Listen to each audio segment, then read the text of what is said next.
mesyuarat demi mesyuarat diadakan.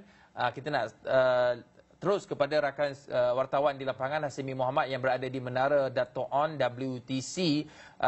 Hasimi, apa yang terkini dari sana? Mungkinkah ada sebarang pertemuan lagi, sebab kita difahamkan ada beberapa mesyuarat yang ditangguhkan ataupun bersambung lagi hari ini sebab deadline dah tak lama dah ni, pukul 2 nak kena hantar.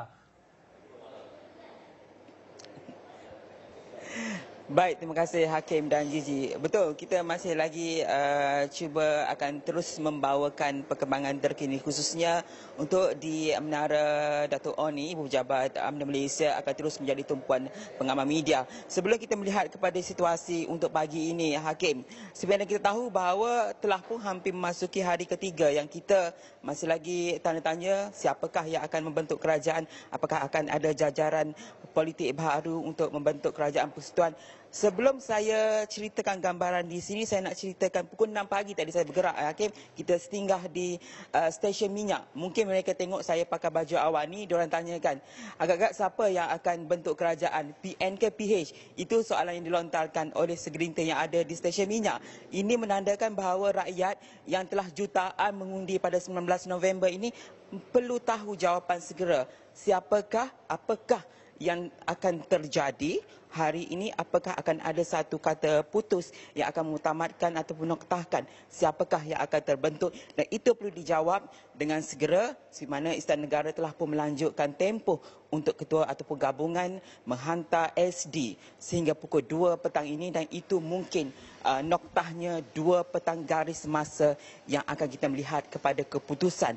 Untuk hari ini, di mana kita ketahui Hakim telah pun rekod ataupun imbas apa yang berlaku semalam, sensasi apakah akan berlaku langkah Sri Pasifik untuk membentukkan kerajaan persekutuan, itu juga mungkin perlu kita jawab. Kerana di mana dimaklumkan semalam PN juga mendakwa telah pun menghantar SD kepada Istana Negara, mendakwa telah pun melebihi 112 ahli parlimen yang menyokong Perikatan Nasional untuk membentuk kerajaan persekutuan, dan juga kita tahu bahawa PH juga mendakwa mencukupi angka untuk membentuk kerajaan persekutuan. Bagaimana justifikasi angka-angka ini akan diterjemahkan untuk pembentukan kerajaan persekutuan. Untuk 7.37 pagi ini situasi masih lagi tenang di Ibu Pejabat UMNO Malaysia ini, tapi tumpuan akan terarah kepada laporan yang mendakwa akan berlaku majlis tanda tangan akuan bersumpah SD daripada ahli Barisan Nasional untuk menyokong Datuk Seri Anwar Ibrahim sebagai calon Perdana Menteri ke-10, dan tumpuan itu akan kita bawakan langsung dari masa ke masa di Astro Awani. Apakah akan berlaku perkara itu, dan jika ia berlaku, apakah itu akan mencukupkan angka untuk pembentukan kerajaan persekutuan, dan siapakah pemimpin-pemimpin yang akan tiba, kerana difahamkan pukul 9 pagi sebelum diteruskan kepada pukul 10 pagi mesyuarat Majlis Tertinggi Barisan Nasional. Semua itu kita masih lagi samar. Kalau ikutkan, ada beberapa pengamal media telah pun tiba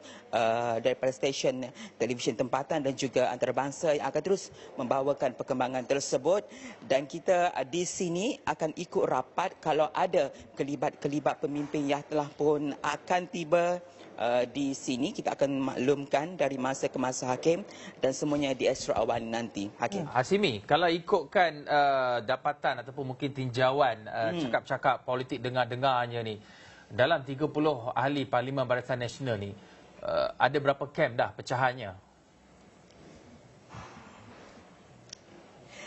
Itu susah untuk kita jawabkan, Hakim, berapa kem yang berpecah dalam UMNO atau Barisan Nasional itu. Tapi kalau ikut kepada laporan eksklusif Sinar Harian malam tadi, kalau kita baca, menyatakan bahawa Datuk Seri Ismail Sabri Yaakob, Perdana Menteri sementara ketika ini, masih lagi bersikap berkecuali, tidak menyokong Pakatan Harapan, dan kita tahu beberapa pemimpin kanan UMNO juga telah pun menyatakan dengan tegas tidak akan menyokong Pakatan Harapan, no DAP, no Anwar.